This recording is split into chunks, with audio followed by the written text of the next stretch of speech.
I still remember the sound of her voice that afternoon. Sharp, uneasy, almost trembling. Your son and we need help. The rent is overdue. Please, can you send something? For a moment I didn't answer. My hand tightened around the phone, and my eyes drifted toward the kitchen window. Outside, neighbors laughed in the distance, kids riding bicycles down the street like any ordinary day. But inside me, a storm was rising, because just a week before that desperate call, I had stood in front of Jessica, my daughter-in-law, asking about wedding plans. I wanted to know when my son, my only child, was finally going to marry. I wanted to be part of it, to witness the vows, to see him step into a new chapter of life. Instead, she smirked. Her words sliced through me like glass. We married yesterday. Only for special people. Special people. That phrase has haunted me ever since. I wasn't special enough to be there when my son promised his life to someone else. I wasn't important enough to receive an invitation. I wasn't even told until after it was done. So when the phone rang that day and Jessica's voice cracked with panic, begging me for money, all I could think was, isn't this life's way of circling back? Isn't this the same woman who looked me in the eye, smug and confident, as if she had pushed me out of my own son's story?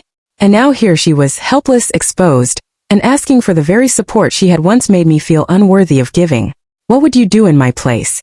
What would you say if your child excluded you from the most important moment of his life, and then only days later came begging for your help? If you're watching this video, give it a like, subscribe to the channel, and tell me in the comments where you're watching from. I really want to know how far this story has reached. Don't just watch silently, it helps more than you think. My name is Margaret.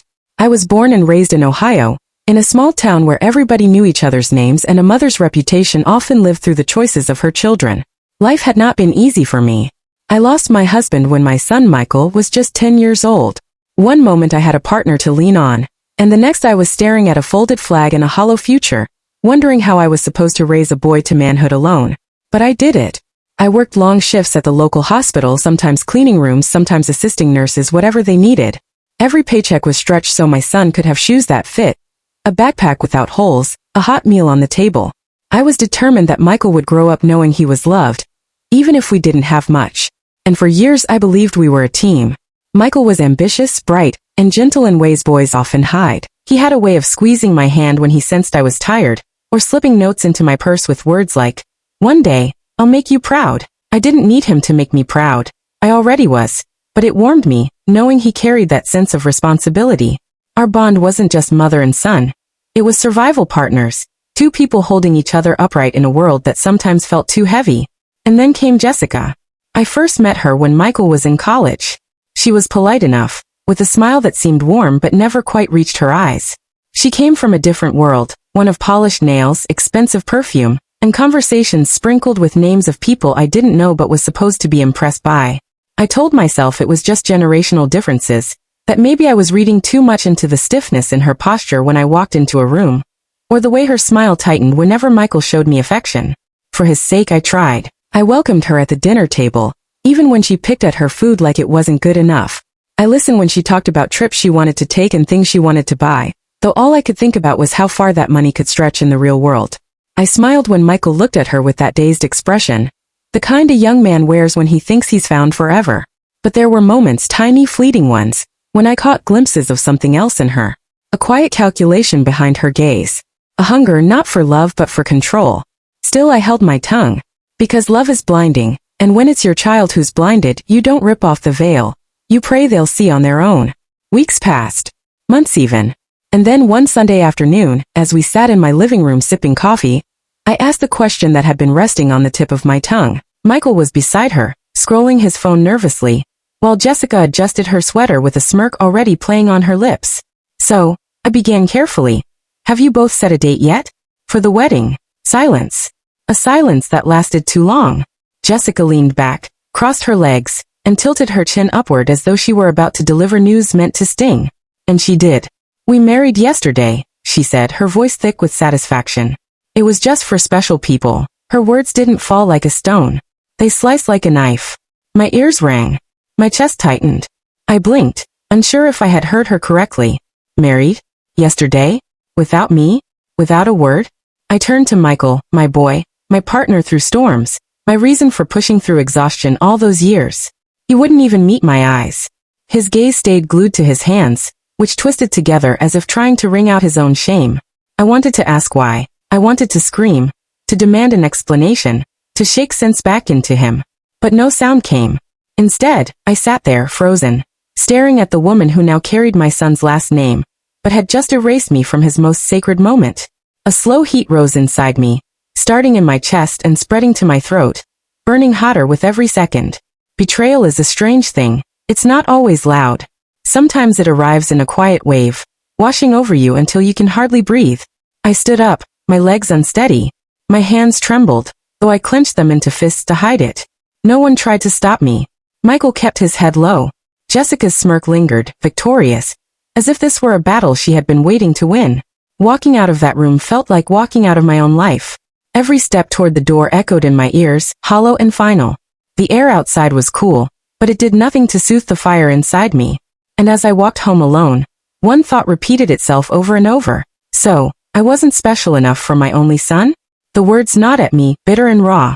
That night, I lay awake staring at the ceiling, wondering how everything I had sacrificed, everything I had poured into raising him, could be dismissed with a smirk and 7 careless words. That was the day something inside me changed. That night, sleep never came. I lay in bed staring into the darkness, my thoughts circling back to moments I thought were unshakable. The weight of betrayal presses heavier when it collides with memories of innocence.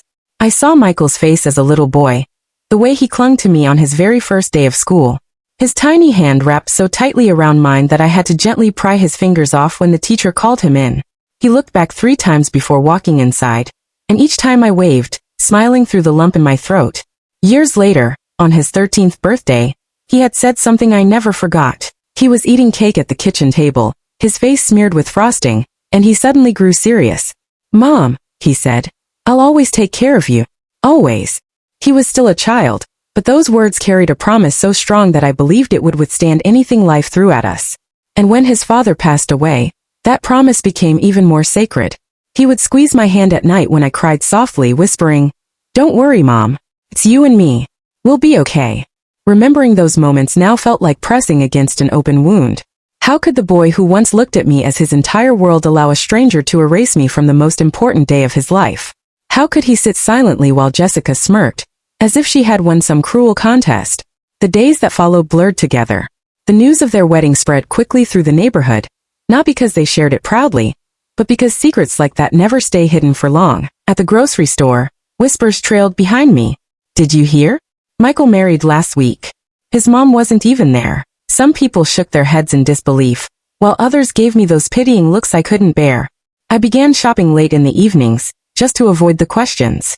At church, Mrs. Donovan, a woman I'd known for decades, approached me with gentle concern. "Margaret, is it true you weren't at your son's wedding?" I could only nod. Her eyes softened with sympathy, but even that was unbearable. I didn't want comfort. I wanted the truth, an explanation that never came. My best friend, Clara, was furious on my behalf. She called me one evening, her voice brimming with outrage. "You can't let her get away with this," she said. "You need to confront Jessica. Don't let her think she can push you out like that." I listened in silence, but when it was my turn to speak, my answer was steady. Confrontation won't change what's already been done. They made their choice. I won't beg to be included in my own son's life. Clara sighed, frustrated. "You're stronger than me, Margaret. If it were my daughter, I don't think I could hold back." But I wasn't sure if my silence came from strength or from fear. Maybe it was both. All I knew was that raising my voice would give Jessica exactly what she wanted, the satisfaction of knowing she had gotten under my skin, and I refused to hand her that victory. Yet the silence I chose was not without its cost. At night, when the world grew quiet, the weight of exclusion pressed down harder than ever. I would sit at the edge of my bed, staring at the empty space beside me where my husband once slept, and I would weep until my chest ached. The tears were not just for the wedding I had missed, but for the years of love and sacrifice that seemed invisible now. There were nights when I whispered into the darkness, "If you were here, this would never have happened." I pictured my husband standing tall, his voice firm, protecting the bond between mother and son. He had been the anchor of our family, and without him, I was adrift, left vulnerable to a woman who seemed determined to cut the last string holding me to my child. The house, once filled with laughter, now echoed with loneliness. Michael's visits grew shorter, his excuses longer. Jessica rarely came with him, and when she did, her presence was sharp and cold, as if she were marking her territory. I found myself clinging to the smallest signs that Michael still cared, the way he avoided looking at me whenever Jessica spoke too harshly, or the way his voice faltered when he said goodbye. It was as if he knew he was betraying me, but couldn't find the courage to stop. One afternoon, I pulled out an old box of photographs. Inside were pictures of birthday parties, soccer games, and Christmas mornings where Michael's smile lit up the entire room. I held one picture in particular, taken on his high school graduation day. He had his arm around my shoulders, beaming with pride, and I remember him whispering, "I couldn't have done it without you, Mom." I stared at that photo for hours, asking myself how that boy had turned into the man who now stood silently while his wife erased me. The wound of exclusion isn't just about missing a wedding. It's about being told in the most cutting way possible that your place in someone's life is no longer valuable, that your love, your sacrifices, your history, all of it can be discarded with a smirk. And yet, in the quiet of those painful nights, something else began to take root inside me. A resolve. A quiet, steady fire that whispered, "They think they've won, but they don't know me. They don't know the strength I carry, the strength I built from loss, from survival, from raising a boy into a man with nothing but grit and faith." I didn't know then what form that strength would take, but I knew one thing with absolute certainty. I would not be erased. In the weeks after their secret wedding, I tried to step back. I told myself that if Michael was happy, perhaps that would be enough for me. I buried the hurt beneath chores, long walks, and the hum of daily life. But silence has a way of sharpening your senses, and it wasn't long before I began to see through the picture Jessica worked so hard to paint. Online, she flaunted a life of glitter and gloss. Her social media pages were filled with dinners at expensive restaurants, weekend getaways, and shopping bags from designer stores. In every picture, she posed with a practiced smile, her hands draped over Michael's arm as if to prove to the world she had everything under control. Strangers scrolling past would have thought they were the perfect couple, but I knew better. A photograph only tells you what someone wants you to see. When I visited their apartment, the cracks in the facade were harder to hide. Michael looked tired, shadows under his eyes, his shoulders sagging under invisible weight. His clothes no longer carried the fresh press of care. Instead, they hung loose, wrinkled, as though he hardly had the energy to keep up. While Jessica's nails were freshly painted and her hair always styled, Michael's hands told a different story. Calloused, rough, and exhausted from hours of labor. He told me once, in a quiet moment when Jessica wasn't listening, that he had started picking up double shifts at work. "It's just for a while, Mom," he said, his voice low, almost apologetic. "She has certain expectations, and I want to make sure I can meet them." He smiled, but it didn't reach his eyes. And I saw it then. The boy who once promised to take care of me was now breaking himself to keep up with someone else's demands. Jessica, on the other hand, seemed oblivious to the strain. One evening, while she scrolled through her phone in front of me, she casually mentioned a trip she wanted to take, some luxury resort out of state. Michael's jaw tightened, but he said nothing. I watched as she tapped her screen, already calculating what she wanted to buy next, as though money were water that could never run dry. It didn't take long for the whispers to reach me. A neighbor mentioned seeing Jessica at the mall, arms heavy with bags, while Michael's car sat parked outside his workplace late into the night. I wanted to turn away, to keep my heart from reopening wounds that hadn't healed, but the truth kept circling back. The first sign of trouble came when Jessica approached me directly. She stopped by my house one afternoon, her tone unusually sweet, her smile stretched thin. She complimented my garden, asked about my health, and then, without so much as a pause, she leaned forward and said, "You know, Michael and I have been under some financial strain. Maybe you could help us out, just until things stabilize." Her words hung heavy in the air. I didn't answer right away. Instead, I studied her face, the way her eyes flickered with impatience, her hands tapping against her knee. She wasn't asking out of humility. She was demanding it, as if she believed it was my duty to bankroll her lifestyle. I told her politely that I would think about it. She left with a stiff smile, clearly unsatisfied. That night, Michael called me, his voice quieter than usual. "Mom," he began hesitantly, "if she says anything about money, you don't have to. Don't let her pressure you." The weight in his tone broke me. He was caught between loyalty to his wife and love for his mother, torn in a place no son should ever be. And yet, despite his words, I could sense his guilt. He knew she would push, and he didn't have the strength to stop her. I knew then it was only a matter of time before the cracks they tried to hide widened into something neither of them could control. The confirmation came not from Michael or Jessica, but from family. My cousin, who had never trusted Jessica's charm, pulled me aside after a Sunday service. She lowered her voice, her eyes fixed on mine. Margaret, you need to know the truth. Jessica didn't marry Michael for love. She married him because she thought he'd give her the stability she craves. She doesn't care about his heart. She cares about what's in his wallet. The word stung, though deep down, I had already suspected as much. Still, hearing them spoken aloud made it real. My cousin went on. Mark my words, she'll bleed him dry. And when there's nothing left, she'll turn to you. That night, as I sat alone in my living room, her warning echoed in my ears. I thought back to that smirk, to the cruel declaration that their wedding was only for special people. I remembered the shame in Michael's eyes, the exhaustion in his voice, and the hollow look he wore when he thought no one was watching. And in that moment, I knew with chilling certainty, they would come to me. They would need me. They would beg, and when that day came, I would be ready. What they didn't know was that I had already decided. I would not make it easy. If you're still watching at this point, I know you care about stories like this. Please give this video a like, subscribe, and comment your city or state. I'd love to see where my strongest supporters are from. Don't scroll without showing some love. It was a Tuesday evening, quiet, the kind of night where the clock ticks louder than usual, and the walls seem to lean in on you. I had just finished washing the dishes when the phone rang. The sound startled me, sharp and urgent. When I picked it up, her voice spilled through, frantic and shrill. The rent is overdue. Didn't you transfer it?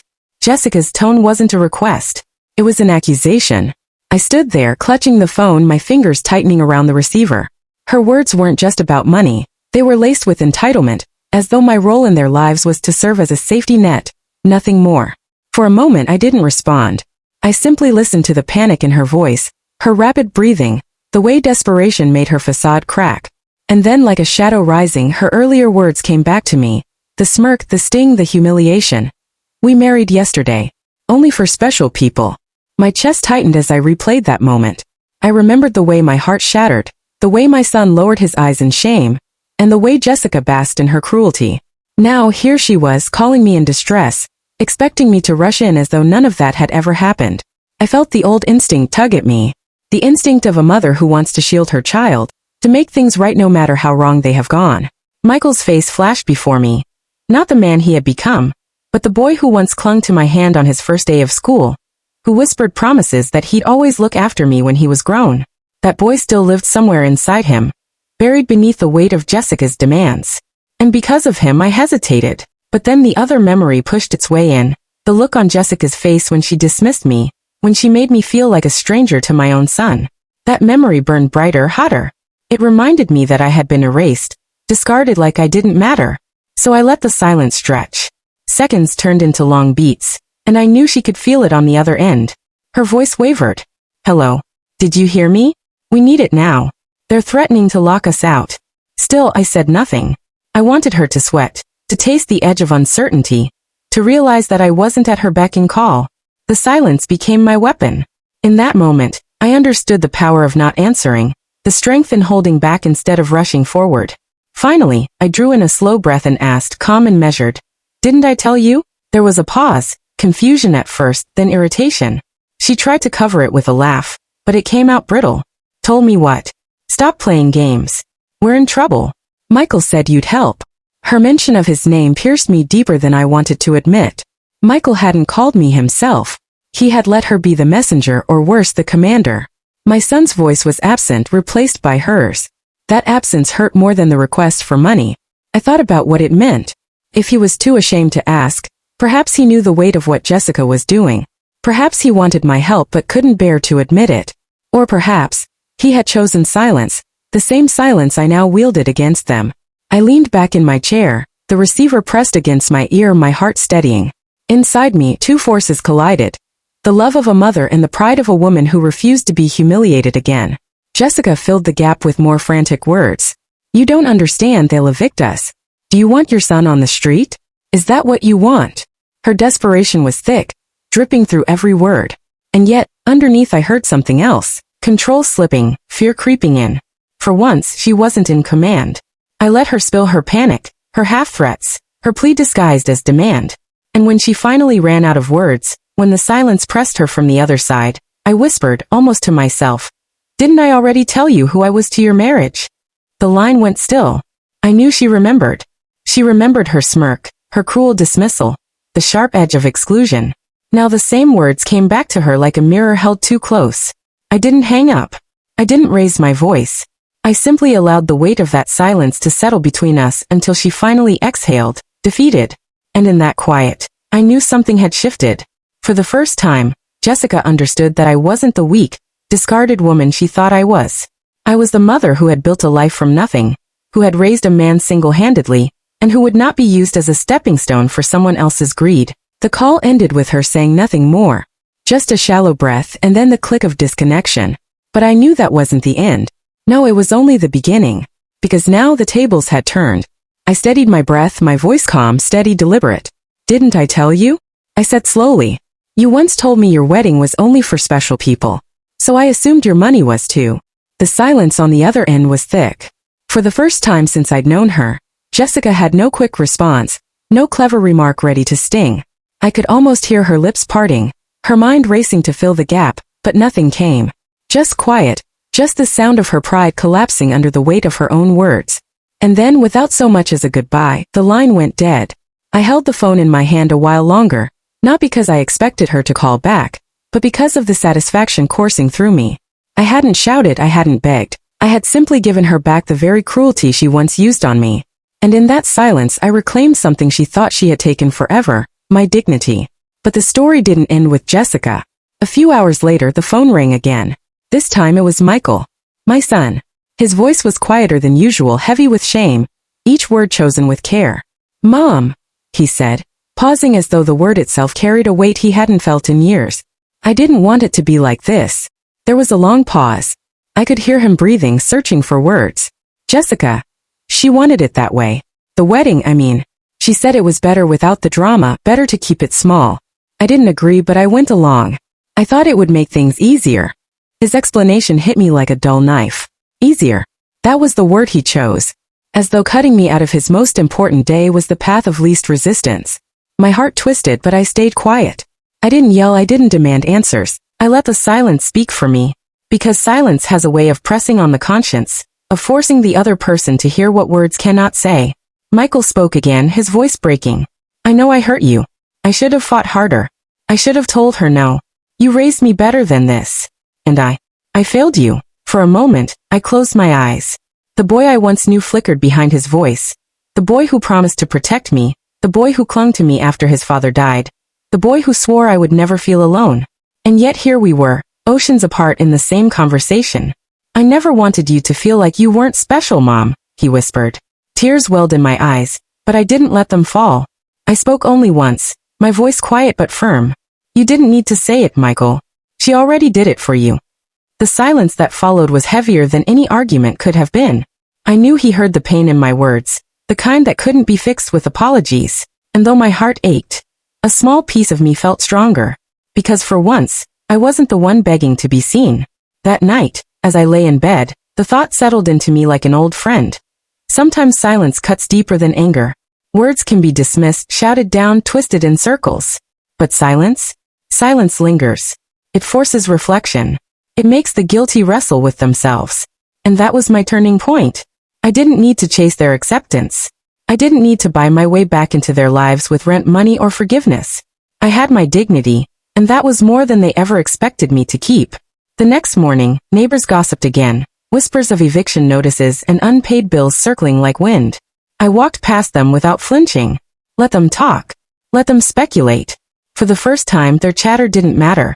Because I had finally understood that my strength wasn't in being included. It was in knowing when to walk away. If this story has pulled at your heart the way it did mine, don't just keep it to yourself. Hit the like button, subscribe, and share it with someone who understands family struggles. And in the comments tell me, would you have forgiven or done what I did? The days that followed brought their own storm.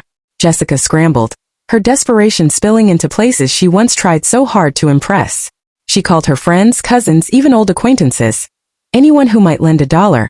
Anyone who could save her from the eviction notice taped to the door. But the world has a way of turning cold when people sense weakness. Those who once admired her filtered photographs of dinners and vacations suddenly saw cracks in the picture. The same friends she flaunted before now whispered behind her back, passing her name around like gossip at a Sunday brunch. She had built her image on perfection, on appearing untouchable, and now, the facade was slipping, brick by brick. until there was nothing left but the bare truth. They couldn't keep up with the life she had tried so hard to showcase. Meanwhile, I stayed silent. I watched from a distance, not gloating, not celebrating, but steady in my resolve. There is a certain peace that comes when you no longer rush to fix someone else's mess, when you step back and allow consequences to land where they belong. Michael saw it too. He came to me one evening, his face pale, his voice low. He didn't call ahead, just showed up at my door, standing like a boy who had lost his way. His eyes carried exhaustion, but beneath that, a sorrow deeper than fatigue. "Mom," he began, his voice cracking. "You were right." I didn't speak. I let him gather his thoughts. Let the silence urge him forward. He lowered his head, rubbing his temples. "She lied to me about so much. She told me she had savings, told me we'd never struggle, but every dollar I earned vanished, and every bill grew heavier. I thought she loved me. Now, I don't know what's real anymore." For a long moment, I simply looked at him. This was the man my boy had become, strong enough to work himself to the bone, yet blind enough to let himself be led by someone who saw him as a ticket, not a partner. His shoulders shook, and I saw the weight he carried, the disappointment in himself for letting things fall apart. Finally, I spoke, my tone calm but firm. "Michael, love is not about how it looks in pictures. It's not about how loud someone boasts. Love proves itself in the quiet, when no one is watching, when the rent is due, when life feels heavier than you can carry. That's when you learn who's really beside you." He sank into the chair across from me, burying his face in his hands. "I let you down, Mom. I let her come between us.